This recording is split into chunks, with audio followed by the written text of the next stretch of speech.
Hi folks, it's the third Sunday after Epiphany, and today I'm going to talk about the second reading, which is 1 Corinthians chapter 1, verses 10 through 13 and 17, the strange sound of harmony.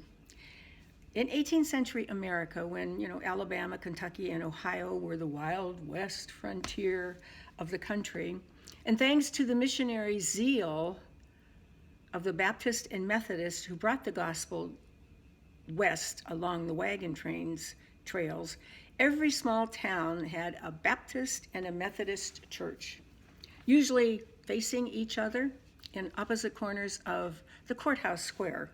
And on Sunday mornings, the two, both Christian, on Sunday mornings, the two congregations would file into their respective churches, open up the windows, and begin worship at the same hour. No matter their similarities in doctrine and historical heritage, the Baptists and Methodists often saw each other as rivals and competitors doing battle with each other for souls of the frontier. And you could actually hear their rivalry even as the hymns were being sung in those frontier churches. And you could hear the rivalry that stuck because the Baptist had a hymn, his refrain had the lines, "I'm a Baptist, Baptist, Baptist, Baptist till I die. If I stay a Baptist, I'll go live on high." And of course, the Methodists were not just going to listen to this type of singing wafting across the square without firing a musical volley back. So the Methodist hymnal had a chorus which rang out, "The devil, the Baptist, and old Tom Paine have tried their best, but all in vain. They can't prevail. The reason is the Lord defends the Methodist." Needless to say, these were not the high water marks for those two fine denominations, either in their hymnody or in their spirit. But how easy it is, whether in frontier America or modern America, for Christian brothers and sisters to overlook the overwhelming similarities that we have, and we focus so much on the differences. Soon, companions appear to be competitors, partners become pariah, and allies look like enemies. And here's the really tragic part of this disunity within the church. The very world, each of us is trying to win, watches and listens to this squabbling from the steps of the saloon. They decide they don't want to have anything to do with it. And can you blame people who hear strife going on in churches? Well, this is not a new phenomena in the church. Our epistle lesson today records the inspired words of Paul as he writes to the first century church established in the Greek city of Corinth. The church in Corinth was, scattered in a lot of ways because they were a bunch of house churches across the city, small gatherings of believers who gathered in the homes of the members that worship, and they celebrated communion, and then the disciples taught the disciplines of Christian living. But apparently, these individual churches were prone to overlook the common faith and common mission of a church founded on the life of Jesus the Christ, the Lord. And even on this, they were just the city in kind of a pagan church. And instead, they began to focus only on individual differences. It started out innocently enough with individual Christians comparing notes on which early Christian leader, which one of them was most influential in their conversion to Christianity.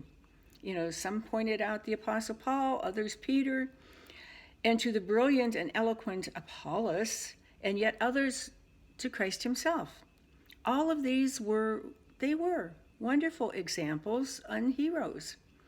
But once the church members started down the path, it was not long before their fellowship with each other weakened, and they began to see each other as rivals instead of partners. Can you just hear their voices?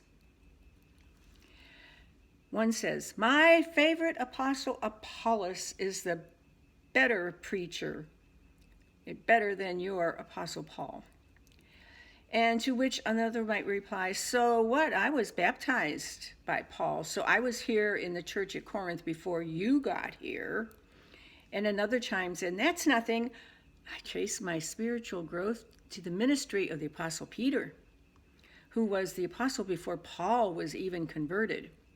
And finally, someone else says, "Oh yeah, I'm so spiritual. I claim Christ alone. So I trump all of you and your apostles." Paul opens his letter to the church in Corinth with a strong word to the very point of disunity.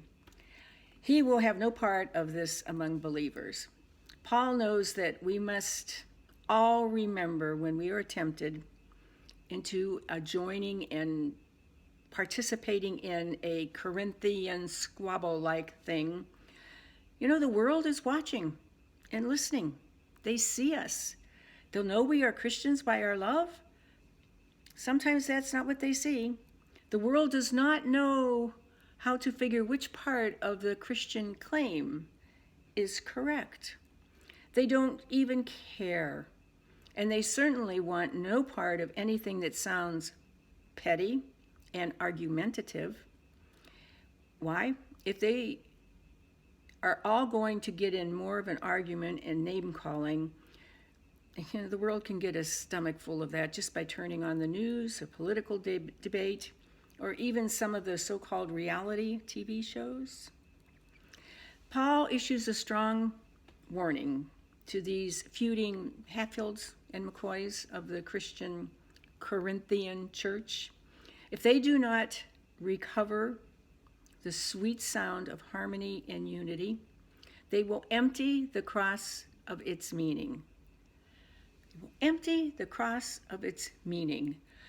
Paul, like a maestro, you know, he picks up his apostolic baton to quiet an orchestra warming up instruments, you know, before a concert. If you've heard, you know what it sounds like. You've got the violins doing their thing, the horns doing their thing, and every cacophony sounds, ooh, it's just until the maestro gets there and absolutely raises the baton when he's ready to go. Everybody's tuned up.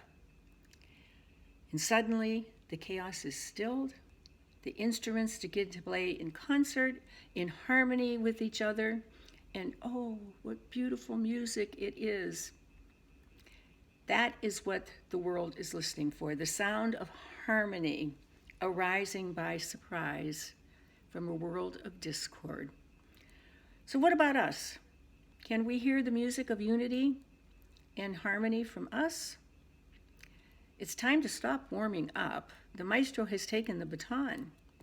The world is listening, longing to hear the music, the real music of all of us in harmony. We are different from one another. We are binary, non-binary. It's a whole shebang of all kinds of people, but we welcome everybody. It's a come as you are church. Everybody is welcome.